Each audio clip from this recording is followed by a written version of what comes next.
कुठं आहे दिसतच नाही. लेकिन ये साला कर क्या रहा है यहाँ पे? नाही तो- अबे विल्या, हो दादा. अबे का करत आहे बे तू? अरे दादा मया गाडीचं माहिती का पेट्रोल सरलं तर मी पेट्रोल आणलं पण माहिती का पेट्रोल टाकायचं झाकणच नाही दिसतंय कुठं आहे तो. झाकण नाही दिसतंय? नाही तर दिसूनच राहिलं मगापासून पाहतो मी. थांब बर पाहू दे बरं मले. पाय बरं दिसतच नाही इकडे कोण कोण.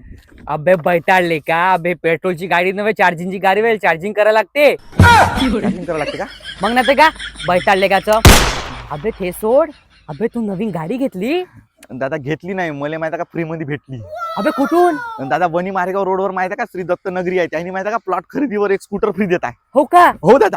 बरोबर ऐकलं आहे तुम्ही. आता प्लॉट खरेदीवर मिळणार आहे एक इलेक्ट्रॉनिक स्कूटर अगदी फ्री. मारेगाव येथील यवतमाळ बनी रोड वरील श्री दत्तनगरी येथील प्लॉट खरेदीवर मिळत आहे एक इलेक्ट्रॉनिक स्कूटर अगदी फ्री. सोबतच खरेदीसाठी 12 महिन्याची दीर्घ मुदत सुद्धा. श्री दत्तनगरी हे लेआउट प्रदूषण मुक्त ठिकाणी आहे. सोबतच संपूर्ण डेव्हलपमेंट सुद्धा झालेले आहे, ज्यामध्ये सिमेंट कॉन्क्रीटचे रोड, इलेक्ट्रिकल पोल, स्वतंत्र डीपी, सिमेंट कॉन्क्रीटच्या नाल्या, सुंदर व आकर्षक गार्डन, बसण्यासाठी आकर्षक बेंचेस, चौकामध्ये कॉर्नर पूल, प्रत्येक प्लॉट समोर झाडे आणि पाण्याची व्यवस्था सुद्धा. यासारख्या सर्व सोयी सुविधा आणि सोबतच येणाऱ्या 22 फेब्रुवारीला यांनी ओपनिंग इव्हेंट ठेवला आहे, जिथे येणाऱ्या प्रत्येक ग्राहकाला खास भेटवस्तू देण्यात येणार आहे. तेव्हा तुमचा पण प्लॅन प्लॉट घ्यायचा असेल तर आता स्क्रीनवरील नंबरवर संपर्क करा किंवा भेट द्या श्री दत्त नगरी वनी मारेगाव रोड, गुंडावार बिल्डिंग मटेरियलच्या जवळ, मारेगाव.